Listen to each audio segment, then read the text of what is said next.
Hello, I'm Mathieu from Ludobox, and today I'm going to give you an overview of Baobab. So Baobab is a game, a dexterity game for 2 to 4 players, ages 6 and up, and it plays for around 10 to 15 minutes. So in this game you're going to lay animals onto the top of the box, which is going to be a beautiful Baobab tree.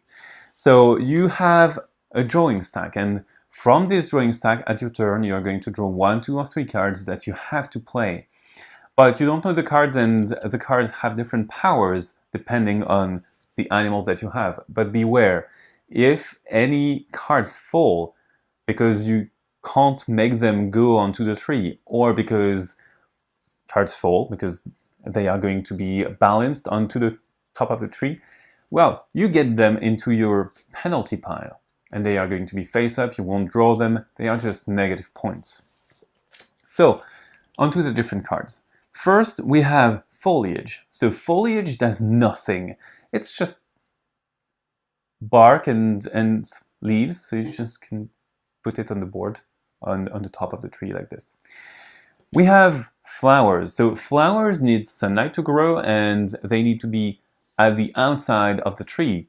So we need the outside of the tree to be out of the edge of the tree. Same goes with the monkeys. The monkeys need to be friends and see the sun and whatnot. We also have the snake, who obeys this rule, but the snake is kind of slithering between 2 cards, so you just have him like this.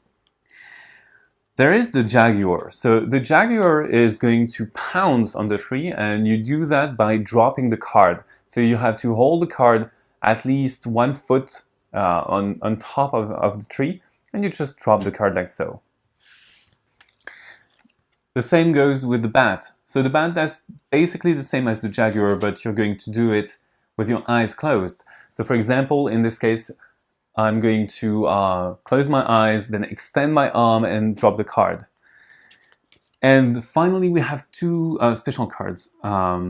We have the bees. So the bees are going to make other animals flee. You cannot cover the bees with animals. You can only cover them with foliage or flowers, because they are not harmful to bees, and bees are not harmful to them. And finally, you have the chameleon. So the chameleon is going to copy the last card that was played, either by you or the previous person, the previous player. You have to obey the rules of that card. For example, if it was a monkey, you should act as if it were a monkey. If it were a flower, you should act as if it were a flower, or foliage. You just do nothing and just drop it on the board. So if it needs sunlight, you need to match it with the tiny lighter wedge.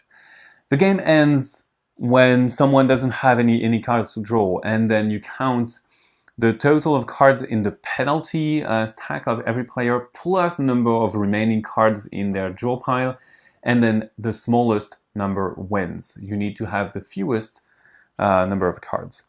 Well, that's it, guys. You know almost everything there is to know about Baobab, so bye-bye and see you on Ludobox.